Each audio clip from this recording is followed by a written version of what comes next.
بل هو قرآن مجيد في لوح محفوظ.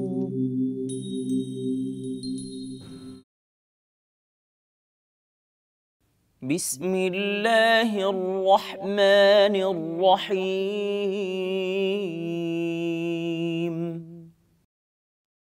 فلما جاءهم الحق من عندنا قالوا إن هذا لسحر مبين. قال موسى أتقولون للحق لما جاءكم أسحر هذا ولا يفلح الساحرون. قالوا أجئتنا لتلفتنا عما وجدنا عليه آباءنا وتكون لكما الكبرياء في الأرض وما نحن لكما بمؤمنين. وقال فرعون ائتوني بكل ساحر عليم. فلما جاء السحرة قال لهم موسى ألقوا ما أنتم ملقون. فلما ألقوا قال موسى ما جئتم به السحر إن الله سيبطله إن الله لا يصلح عمل المفسدين. ويحق الله الحق بكلماته ولو كره المجرمون. فما آمن لموسى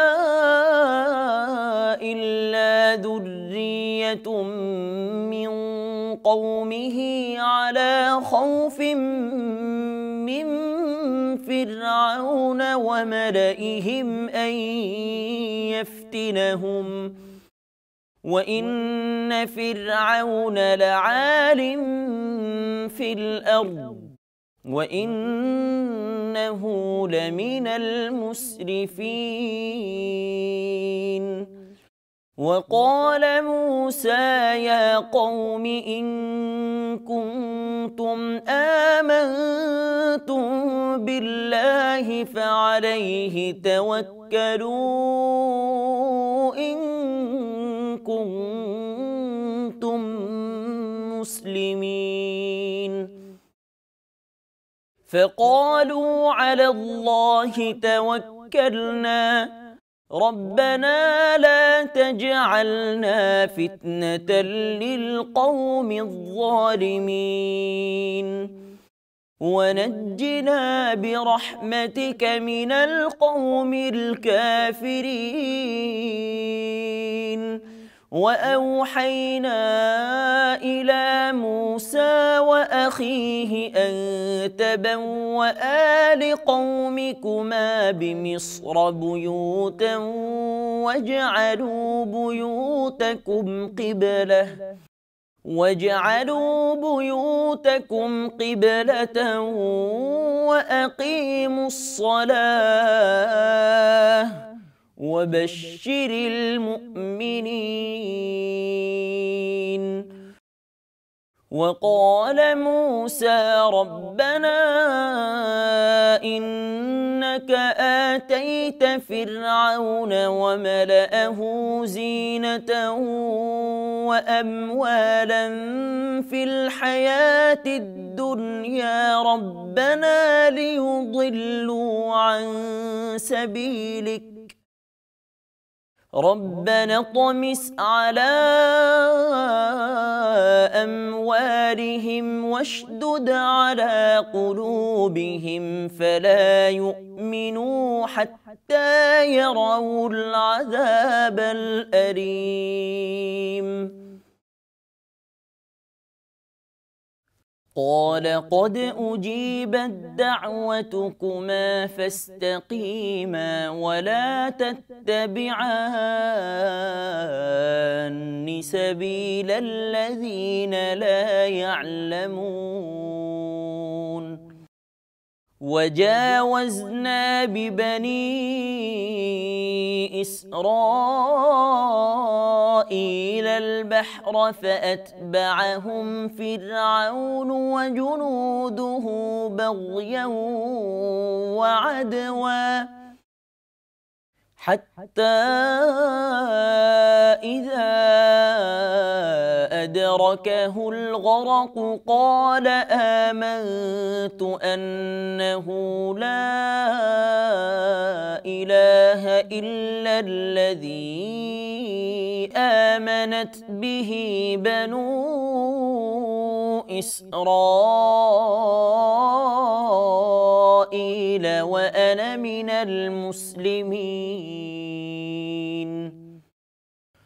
صدق الله العظيم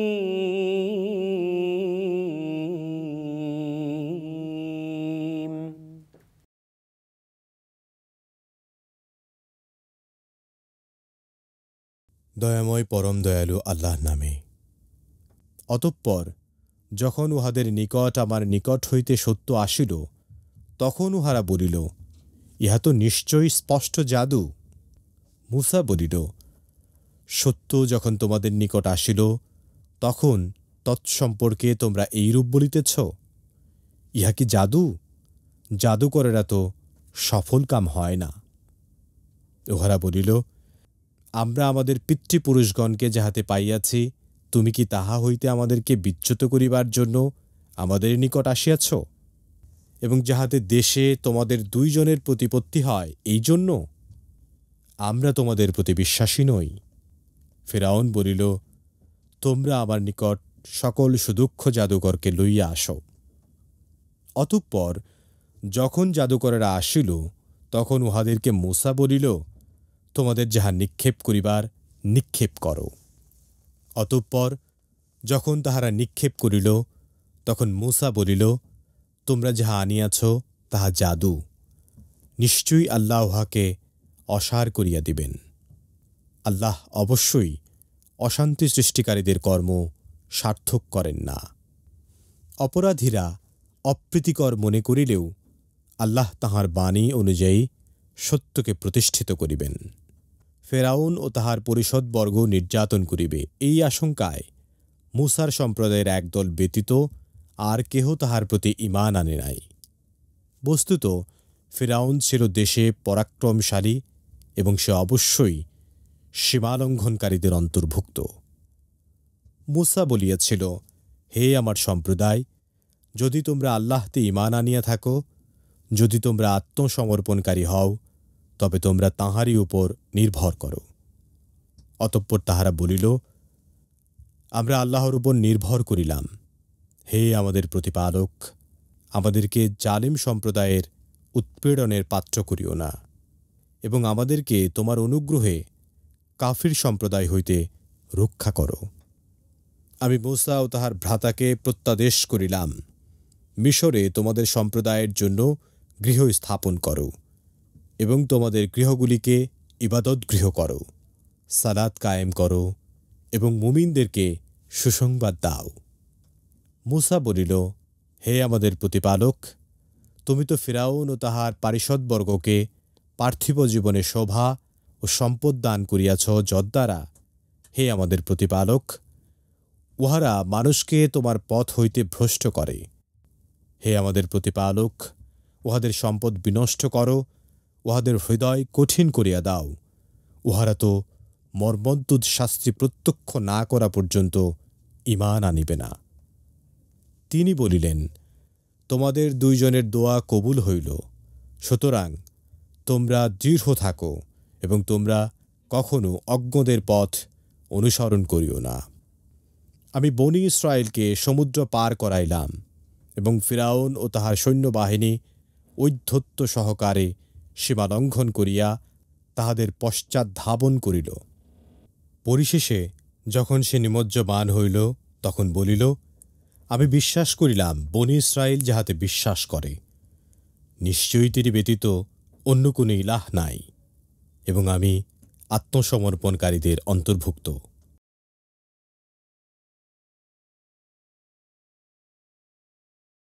আলহামদুলিল্লাহি ওয়াহদা ওয়াসসালাতু ওয়াসসালামু আলা মান লা নাবিয়্যা বা'দা, আম্মা বা'দ। সুপ্রিয় দর্শক শ্রোতা, আসসালামু আলাইকুম ওয়া রাহমাতুল্লাহি ওয়া বারাকাতুহু। সময় সংবাদের নিয়মিত অনুষ্ঠান লৌহে মাহফুজ থেকে আপনাদের সকলকে জানাচ্ছি আন্তরিক শুভেচ্ছা ও মোবারকবাদ। সুপ্রিয় শ্রোতা, আমরা এতক্ষণ পর্যন্ত পবিত্র কোরআনুল কারীমের সূরা ইউনুসের ৭৬ নম্বর আয়াত থেকে ৯০ নম্বর আয়াতের তেলাওয়াত শুনলাম তর্জমা। আসুন আমরা এই আয়াতে কারিমাগুলোর সংক্ষিপ্ত তাফসীর শুনি। আল্লাহ তাআলা আমাদের সকলকে পবিত্র কোরআন বোঝার তৌফিক দান করুন, আমিন। সুপ্রিয় শ্রোতা, আমরা ৭৫ নম্বর আয়াতে দেখেছিলাম যে সেখানে আল্লাহ তাআলা হযরত মূসা এবং হযরত হারুন আলাইহিস সালাতু ওয়াসসালামকে ওই ফেরাউনের কাছে পাঠিয়েছিলেন, এবং ফেরাউন তখন দম্ভ করেছিল এবং অহংকার করে তার এই সকল কিছুকে অস্বীকার করেছিল, কারণ সে ছিল একজন অপরাধী। এবং আল্লাহ ৭৬ নম্বর আয়াতে বলছেন, ফালাম্মা জাআহুমুল হাক্কু মিন ইনদিনা ক্বালু ইন্না হাযা লাসিহরুম মুবিন। বলছেন যে অতঃপর যখন তাদের প্রতি আমার এই প্রমাণপত্র বা এই বিধান যখন তাদের সামনে উপস্থিত হলো, তখন তারা অস্বীকার করলো এবং বলল এটা একটা সুস্পষ্ট জাদু। তার মানে হযরত মূসা আলাইহিস সালাতু ওয়াস সালাম যখন তার সেই হাতের লাঠিটি ফিরে দিলেন এবং সেখানে বিশাল একটি সাপ হয়ে গেল, এবং ওই জাদুকরদের সমস্ত জাদুগুলো যখন তার পেটের মধ্যে ঢুকে গেল, তখন কিন্তু এই ফেরাউন এবং তার অনুসারীরা তারা বলল এটা একটা সুস্পষ্ট জাদু ছাড়া আর কিছুই নয়।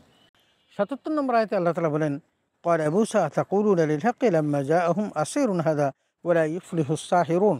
এবং হযরত মূসা আলাইহিস সালাম আত্মপক্ষ সমর্থন করে যে কথাটা বললেন, তোমরা কি এই যথার্থ প্রমাণ সম্পর্কে এমন কথা বলছো যখন এটা তোমাদের নিকট পৌঁছলো এটা কি জাদু? অথচ জাদুকররা তো সফল কাম হয় না, কারণ তোমরা তো নিজেরাই দেখলে যদি আমার এটা জাদু হয়ে থাকে তাহলে তোমাদের জাদুকররা কেন ব্যর্থ হলো? তাহলে জাদুকররা তো কোনো সফল হয় না, সুতরাং এটা তো কোনো জাদু নয়। ৭৮ নম্বর আয়াতে আল্লাহ তাআলা বলেন, ক্বালু আজিতনা লিতালফিতানা আম্মা ওয়াজাদনা আলাইহি আবাআনা। তখন আবার ওই ফেরাউন এবং তার অনুসারীগণ যে কথাটা বলতে লাগলো, তারা বলল যে তুমি কি আমাদের নিকট এই জন্য এসেছো যে আমাদেরকে সরিয়ে দাও এবং সেই তরিকা হতে যেখানে আমরা আমাদের বাপ দাদাদের পেয়েছি। তার মানে আমাদের বাপ দাদারা যেই ধর্মমত পোষণ করেছে, তারা যাদের উপাসনা করেছে, যাদের পূজা করেছে, সেখান থেকে তুমি আমাদেরকে সরানোর জন্য কি এসেছো? এবং একথা বলেন, ওয়া তাকুনা লাকুম আল কিবরিয়াউ ফিল আরদি। অথচ তারা এই জমিনের মধ্যে তারা আধিপত্য স্থাপন করেছিল এবং তারা খুবই শক্তিশালী ছিল। ওয়া মা নাহনু লাকুম বিমুমিনিন। আমরা কিন্তু তোমাদের এই দুজনকে কখনোই মানব না। তার মানে যখন এভাবে তারা দাওয়াত দিল, তখন তারা মূসা এবং হারুন দুজনকে তারা অস্বীকার করলো এবং একথাও বলতে চাইলো যে আমরা আমাদের বাপদাদাদেরকে যেই ধর্ম মতের উপর পেয়েছি, তোমরা কি আমাদেরকে সেই জায়গা থেকে সরাতে চাচ্ছ? ১৯ নম্বর আয়াতে আল্লাহ তাআলা বলেন, ওয়াকালা ফিরআউন উতুনি বিকুল্লি সাহিরিন আলিম। তখন হযরত মূসা ইসলামের এই মৌজেজার পরিবর্তে ফেরাউন বললেন যে আমাদেরও অনেক সুদক্ষ জাদুকর আছে, আমরা আমাদের সেই সকল জাদুকরদেরকে তোমার সামনে উপস্থিত করব এবং তখনই যাচাই হবে যে তুমি কত বড় জাদুকর, নাকি আমাদের জাদুকররা তোমার চেয়ে বেশি দক্ষ। এই কথা বলেই তখন ফেরাউন হযরত মূসা ইসলামকে থামিয়ে দিলেন। এবং ৮০ নম্বর আয়াতে আল্লাহ বলেন, ফালাম্মা জাআ আস-সাহারাতু ক্বালা লাহুম মূসা আলকু মা আনতুম মুলকুন। এবং যখন তারা তাদের জাদুকরদেরকে নিয়ে আসলেন এবং তারা জাদু প্রদর্শন করার জন্য যখন তারা উদ্যত হলো, তখন হযরত মূসা আলাইহিস সালাতু ওয়াস সালাম তাদেরকে বললেন যে তোমরা কি আগে জাদু প্রদর্শন করবে নাকি আমি করব? তার মানে তিনি বললেন যে তোমরা তোমাদের যা কিছু আছে সেখান থেকেই নিক্ষেপ করো না, দেখি তোমাদের এই জাদুর এগেনস্টে আমি কি করতে পারি। ৮১ নম্বর আয়াতে আল্লাহ তাআলা বলেন, ফালাম্মা লাকু ক্বালা মূসা মা জিতুম বিহি সিহর ইন্নাল্লাহা লা ইফলিহুস সাহিরুন। এবং স্পষ্ট করে তখন মূসা আলাইহিস সালাম বললেন, তারা যখন তাদের সেই জাদুগুলোকে প্রদর্শন করলো, তখন মূসা আলাইহিস সালাম বললেন যে তোমরা যা কিছু নিয়ে এসেছো এই সকলই তো জাদু, এই জাদু তো কখনো আমার কাছে তারা টিকবে না। এবং সেখানে তিনি যেটা বোঝাতে চাইলেন যে নিশ্চয়ই আল্লাহ এটাকে বানচাল করে দিবেন। তার মানে তোমাদের এই জাদুবিদ্যা এখানে কখনো তারা সফল হতে পারবে না। ইন্নাল্লাহা লা ইউসলিহু আমাল আল মুফসিদিন। কারণ আল্লাহ তাআলার নিজামটাই হলো এই যে যারা ফাসাদ সৃষ্টি করে, অশান্তি সৃষ্টি করে, আল্লাহ তাআলা তাদেরকে কখনো সফলতা দান করেন না।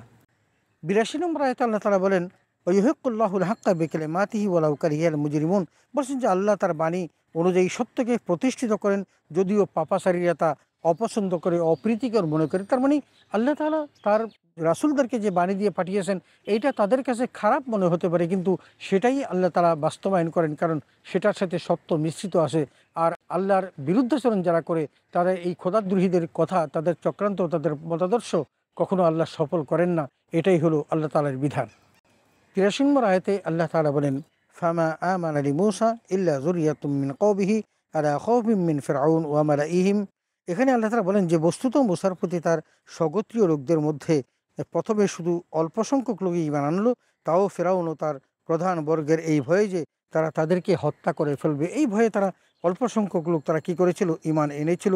কারণ তারা ভয় পেত যদি তারা ঈমান আনে তাহলে ফেরাউন এবং তার দলবল তারা তাদেরকে হত্যা করে ফেলবে। তো ফেরাউন যে দেশে ক্ষমতা রাখতো, কারণ তার যে ক্ষমতা, বিপুল ক্ষমতা ছিল, তিনি চাইলে হত্যা করে ফেলতে পারেন, কারণ তার যে নিজামটা ছিল যে তিনি হযরত মূসা আলাইহিসসালামের এই দাওয়াতকে অস্বীকার করে তিনি তাদের বিরুদ্ধাচরণ করে এমন একটি গুরুত্বপূর্ণ অন্যায় কাজ তিনি করেছিলেন, যেখানে সমস্ত ছেলে সন্তানগুলোকে হত্যা করা হয়েছিল এবং মেয়ে সন্তানগুলোকে বাঁচিয়ে রাখা হয়েছিল, এবং সেই সমস্ত বিষয়ে সেই অত্যন্ত পরাক্রমশালী ছিল। সেই কথাটি তিনি বুঝাতে ছিলেন, ওয়াইন্নাহু লামিনাল মুসরিফিন, এবং আল্লাহ তাআলা বলেন যে সে ছিল সীমা লঙ্ঘনকারী। 84 নম্বর আয়াতে আল্লাহ তাআলা বলেন, ওয়াকালা মূসা ইয়া কওমি ইন কুনতুম আমানতু বিল্লাহি ফাআলাইহি তাওয়াক্কালু ইন কুনতুম মুসলিমিন। এবং এখানে আল্লাহ তাআলা এই আয়াতের মাধ্যমে হযরত মূসা আলাইহিস কথাটি এখানে স্পষ্ট করেছেন যে মূসা তার সম্প্রদায়কে বলল যে তোমরা যদি আল্লাহর প্রতি ঈমান এনে থাকো, বিশ্বাস এনে থাকো, তাহলে তোমরা কি করো, তার প্রতি তোমরা ভরসা করুন। কারণ ওমাই ইয়াতাওয়াক্কাল আলাল্লাহি ফাহুয়া হাসবুহু, যে ব্যক্তি আল্লাহর প্রতি তাওয়াক্কুল করে আল্লাহই তার জন্য যথেষ্ট। অতএব ওয়াতাওয়াক্কালু ইন কুনতুম মুসলিমিন, যদি তোমরা সত্যিকার অর্থেই মুসলমান হয়ে থাকো তাহলে তোমরা আল্লাহর প্রতি তোমরা তাওয়াক্কুল করো। তিনি তোমাদের সকল বিপদ আপদ বালা মুসিবতে তোমাদেরকে হেফাজত করবেন এবং তোমাদেরকে তোমাদের লক্ষ্যস্থলে তিনি পৌঁছাবেন। 85 নম্বর আয়াতে আল্লাহ তাআলা বলেন, ফাকালু আলাল্লাহি তাওয়াক্কালনা রব্বানা লা তাজআলনা ফিতনাতাল লিল কওমিজ জালিমিন। এখানে আল্লাহ তাআলা এই 85 নম্বর আয়াতে বলছেন যে তখন তার এই অনুসারী লোকজন বলল যে আমরা আল্লাহর উপর ভরসা করলাম, হে আমাদের রব, আমাদেরকে এই জালিমদের লক্ষ্যস্থল বানাবেন না। তার মানে এই যে জালিম মূসা আলাইহিস সালাম ফেরাউনের সাথে যে কথা বলছিলেন এবং যে নিয়ে বাদানুবাদ করছিলেন, কিন্তু তাদের এই অত্যাচার নির্যাতন থেকে কিন্তু মূসা আলাইহিস সালাম তার অনুসারী জাতিকে তিনি বাঁচাতে পারেন নাই। কিন্তু যখন তারা হযরত মূসা আলাইহিস সালামের কথায় যখন তারা আল্লাহর প্রতি তাওয়াক্কুল করলো, তখন তারা আল্লাহর কাছে ফরিয়াদ করে বললেন, রব্বানা লা তাজআলনা ফিতনাতাল লিল কওমিজ জালিমিন, হে আমাদের রব, আমাদেরকে এই জালিমদের লক্ষ্যস্থল বানাবেন না। তার মানে আমাদেরকে এই জালিমদের দ্বারা আর নিগৃহীত, লাঞ্ছিত করবেন না। 86 নম্বর আয়াতে আল্লাহ তাআলা বলেন, ওয়ানাজ্জাইনা বিরহমাতিকা মিনাল কওমিল কাফিরিন। এবং ওই লোকগুলো আবার আল্লাহ তাআলার কাছে এই বলেও ফরিয়াদ করেছিল, হে আমাদের রব, আপনি অনুগ্রহ করে আমাদেরকে কাফেরদের হাত থেকে মুক্তি দিন। তার মানে হযরত মূসা আলাইহিস সালামের অনুসারী বনি ইসরাঈলরা ওই ফেরাউনদের দলবল দ্বারা এবং তাদের শাসকবর্গ দ্বারা তারা নির্যাতিত হচ্ছিল, লাঞ্ছিত হচ্ছিল, এবং তাদের দ্বারা অনেক কঠিন কঠিন কাজ করানো হতো এবং তাদেরকে নির্যাতন করা হতো। এই জন্য তারা আল্লাহর কাছে ফরিয়াদ করে বলেছিলেন, এই কাফেরদের হাত থেকে আপনি আমাদেরকে রক্ষা করুন। 87 নম্বর আয়াতে আল্লাহ তাআলা বলেন, ওয়া আওহাইনা ইলা মূসা ওয়া আখিহি আন তাবাউ লিকওমিকুমা বিমিসরিন বুয়ুতান ওয়াজআলু বুয়ুতাকুম কিবলাতান ওয়া আকিমুস সালাতা ওয়া বাশশিরিল মুমিনিন। এখানে আল্লাহ তাআলা বলছেন যে আমি মূসা ও তার ভাইয়ের প্রতি ওহী পাঠালাম, তোমরা উভয়ে তোমাদের এই লোকদের জন্য মিশরে বাসস্থানের সন্ধান করো। তার মানে তোমরা মিশরের যে কোনো একটা জায়গাতে তাদেরকে রাখার এবং তারা বসবাস করবে এমন একটা জায়গা তোমরা নির্বাচন করো। এবং তিনি বললেন যে আর তোমরা সালাতের জন্য তোমাদের নিজেদের ঘরের মধ্যে তোমরা সালাত কায়েম করো এবং সেটাকেই নামাজের স্থান হিসেবে তোমরা পরিগণিত করো, এবং সালাত কায়েমের মধ্য দিয়ে তোমরা মুমিনদেরকে সুসংবাদ জানিয়ে দাও যে যারা এই কাজ করবে এবং আল্লাহর প্রতি পূর্ণ আনুগত্য প্রদর্শন করবে, আল্লাহ তাআলা অবশ্যই তাদেরকে বিজয় দান করবেন এবং এই কাফের গোষ্ঠী তথা ফেরাউন এবং তাগুতি শক্তির উপর তাদেরকে জয়যুক্ত করবেন। 88 নম্বর আয়াতে আল্লাহ তাআলা বলেন, ওয়াকালা মূসা রব্বানা ইন্নাকা আতাইতা ফিরআউনা ওয়া মালাআহু যিনাতান ওয়া আমওয়ালান ফিল হায়াতিদ দুনিয়া রব্বানা লিয়ুদিল্লু আন সাবিলিক। এখানে অনেক বড় একটি আয়াত। এখানে হযরত মূসা আলাইহিস সালাতু ওয়াস সালাম আল্লাহকে বললেন, হে আমাদের রব, আপনি ফেরাউন এবং তার প্রাধান্যবর্গকে দান করেছেন জাঁকজমকপূর্ণ সামগ্রী এবং বিভিন্ন রকমের জীবন উপকরণ, কারণ তাদের পার্থিব জীবন ছিল অত্যন্ত সৌন্দর্যের এবং তারা দুনিয়াবি যত নাজ নেয়ামত সাজসজ্জা সব তারা প্রদর্শন করত। আল্লাহ তাআলার কাছে হযরত মুসা সালামকে দেখে বললেন, হে আমাদের রব, এর ফলে তারা আপনার পথ হতে কি মানব মণ্ডলীকে বিভ্রান্ত করছে। কারণ যখন তারা সুখে শান্তিতে আসে তখন ওই সমস্ত মানুষগুলো যারা কষ্টে নিপাতিপাত করছিল, দিনাতিপাত করছিল, তারা বলতে থাকেন যে তারাই তো হয়তো সঠিক পথে আছে, তা না হলে আল্লাহ তাআলা তাদেরকে কেন এত সাজসজ্জা বা এত জৌলুসপূর্ণ জীবন তাদেরকে দান করেছেন। এই জন্য আল্লাহ তাআলার কাছে তিনি ফরিয়াদ করে বললেন, রব্বানা তুমিস আলা আমওয়ালিহিম ওয়াসতুত আলা কুলুবিহিম ফালা ইউমিনু হাত্তা ইয়ারাউল আযাবাল আলীম। বলছেন, হে আমার প্রভু, আমার রব, তাদের সম্পদগুলিকে আপনি নিশ্চিহ্ন করে দিন এবং তাদের অন্তরসমূহকে কঠিন করে দিন, যাতে তারা ঈমান আনতে না পারে ওই সময় পর্যন্ত, যতক্ষণ পর্যন্ত তারা যন্ত্রণাদায়ক আযাব তারা ভোগ করে। তার মানে তিনি আল্লাহর কাছে ফরিয়াদ করলেন যে এই ফেরাউন এবং তাদের গোষ্ঠীর সম্পদ যেন আল্লাহ ধ্বংস করে দেয় এবং তাদেরকে শাস্তি না দিয়ে যেন দুনিয়া থেকে মৃত্যু না দেন। 89 নম্বর আয়াতে আল্লাহ তাআলা বলেন, ক্বালা ক্বাদ আজীবুদ দাওয়াতুকুমা ফাসতাকিমা ওয়ালা তাত্তাবিআনি সাবিলাল্লাযীনা লা ইয়ালামুন।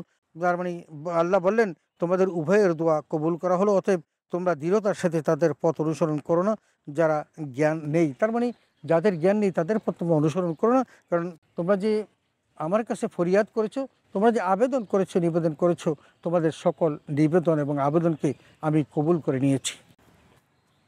90 নম্বর আয়াত আল্লাহ তাআলা বলেন, ওয়াজাওয়াজনা বিবানি ইসরাঈল আল বাহরা ফাতবাহুম ফিরআউন ওয়া জুনুদুহু বাগিয়ান ওয়াদান হাত্তা ইযা আদরাকাহুল গরাক। এখানে আরেকটি বড় আয়াতের মধ্য দিয়ে তাদের পরিণতি সম্পর্কে আল্লাহ তাআলা বলছেন যে আমি বনি ইসরাঈলকে সমুদ্র পার করে দিলাম। তার মানে হযরত মুসা আলাইহিস সালাম তার এই বনি ইসরাঈল জাতিকে নিয়ে তিনি যখন লোহিত সাগরের সামনে দাঁড়ালেন, তখন সমুদ্র সামনে ভয়ঙ্কর সমুদ্র, সেখানে হযরত মুসা আলাইহিস সালাম তার হাতের লাঠি দিয়ে যখন আঘাত করলেন, 12টি রাস্তা হয়ে গেল এবং সেই 12টি রাস্তা দিয়ে মুসা আসলামের সম্প্রদায়ের 12টি দল তারা ওই পথ অতিক্রম করে তারা অন্য প্রান্তে পৌঁছে গেল, মিশরে পৌঁছে গেল। আর এমনিভাবে ওই ফেরাউন এবং তার দলবল যখন ওই নদীর মাছ দরিয়ে যখন তারা পৌঁছলো, তখন সমস্ত পানিগুলোকে আল্লাহ তাআলা মিলিত করে দিলেন এবং সে মিলিত হওয়ার পর তারা পানিতে ডুবে তাদের সলিল সমাধি হলো, তারা সকলেই মরে গেল। এবং আল্লাহ বললেন, হাত্তা ইযা আদরাকাহুল গরাক, যে এমনকি যখন সে নিমজ্জিত হতে লাগলো তখন সে একথাও বলতে লাগলো, ক্বালা আমানতু আন্নাহু লা ইলাহা ইল্লাল্লাযী আমানতু বিহি। বলছে, তোমরা যার উপর বিশ্বাস স্থাপন করেছো আমিও তোমাদের প্রতি। তার মানে ফেরাউন শেষ পর্যন্ত মুসা আলাইহিস সালাম এবং তার আল্লাহর প্রতি বিশ্বাস স্থাপন করেছিল যে বানু ইসরাঈলা ওয়ানা মিনাল মুসলিমিন, এবং তো বলেছিল যে আমিও আত্মসমর্পণকারী। কিন্তু সত্যিকার অর্থে যখন আল্লাহ তাআলা তাদেরকে পাকড়াও করলেন এবং ভয়ঙ্কর বিপদের মধ্যে পড়ে যখন তারা ওই মৃত্যুমুখে পতিত হয়ে যখন ডুবে যাচ্ছিল, তখনই কিন্তু তারা ওই আল্লাহর প্রতি বিশ্বাস স্থাপন করার কথাটি তারা জানিয়েছিল। কিন্তু আল্লাহ তাআলা এমনভাবে তাদেরকে পাকড়াও করেছিলেন যে তাদেরকে আর রক্ষা করেননি, বরং তাদেরকে ডুবিয়ে মেরেছিলেন। সুপ্রিয় দর্শক শ্রোতা, আমরা এতক্ষণ পর্যন্ত পবিত্র কোরআনুল কারীমের সূরা ইউনূসের 76 নম্বর আয়াত থেকে 90 নম্বর আয়াতের তেলাওয়াত শুনলাম তরজমা এবং তাফসীর। এবং এখানে আমরা গোটা আলোচনাটি দেখলাম হযরত মুসা আলাইহিস সালাম এবং ফেরাউনের ব্যাপারে। এবং সেখানে দেখা গেল যে মুসা আলাইহিস সালাম এবং তার ভাই হারুন তারা ফেরাউনের দরবারে গিয়েছিল এবং তারা আল্লাহর হুকুমে কিছু তারা মজেজা প্রদর্শন করেছিল, কিন্তু তারা ওই সমস্ত মজেজাকে ভ্রুক্ষেপ না করে তারা বরং চ্যালেঞ্জ ছুড়ে দিল যে তারা তাদের সুদক্ষ জাদুকরদেরকে আনবেন, এবং জাদুকরদেরকে আনাও হলো এবং তারা জাদু প্রদর্শন করলো। কিন্তু হযরত মুসা আসলামের এই মজেজার কাছে তারা পরাজিত হয়ে তারা যখন ঈমান আনলো, কিন্তু তারপরও এই ফেরাউন বিশ্বাস স্থাপন করলো না এবং পরিণতিতে আল্লাহ তারা তার প্রতি এতটাই ক্ষিপ্ত হলেন যে তাকে এবং তার দলবলকে ওই লোহিত সাগরে ডুবিয়ে মারলেন। সুপ্রিয় শ্রোতা, আমরা যুগে যুগে এমনিভাবে অনেক অত্যাচারী শাসকদের দেখেছি, তারা শাসন করে এবং সেখানে জুলুম করে, কিন্তু জুলুমের একটা পরিণতি এমন আছে যে তখন তাদেরকে আল্লাহ তাআলা ছাড় দেন না, বরং আল্লাহ তাআলা তাদেরকে তখন কড়াইগণ্ডা তাদের কাছ থেকে তা আদায় করেন যেটা তারা তাদের জাতির প্রতি অন্যায়ভাবে করেছিল।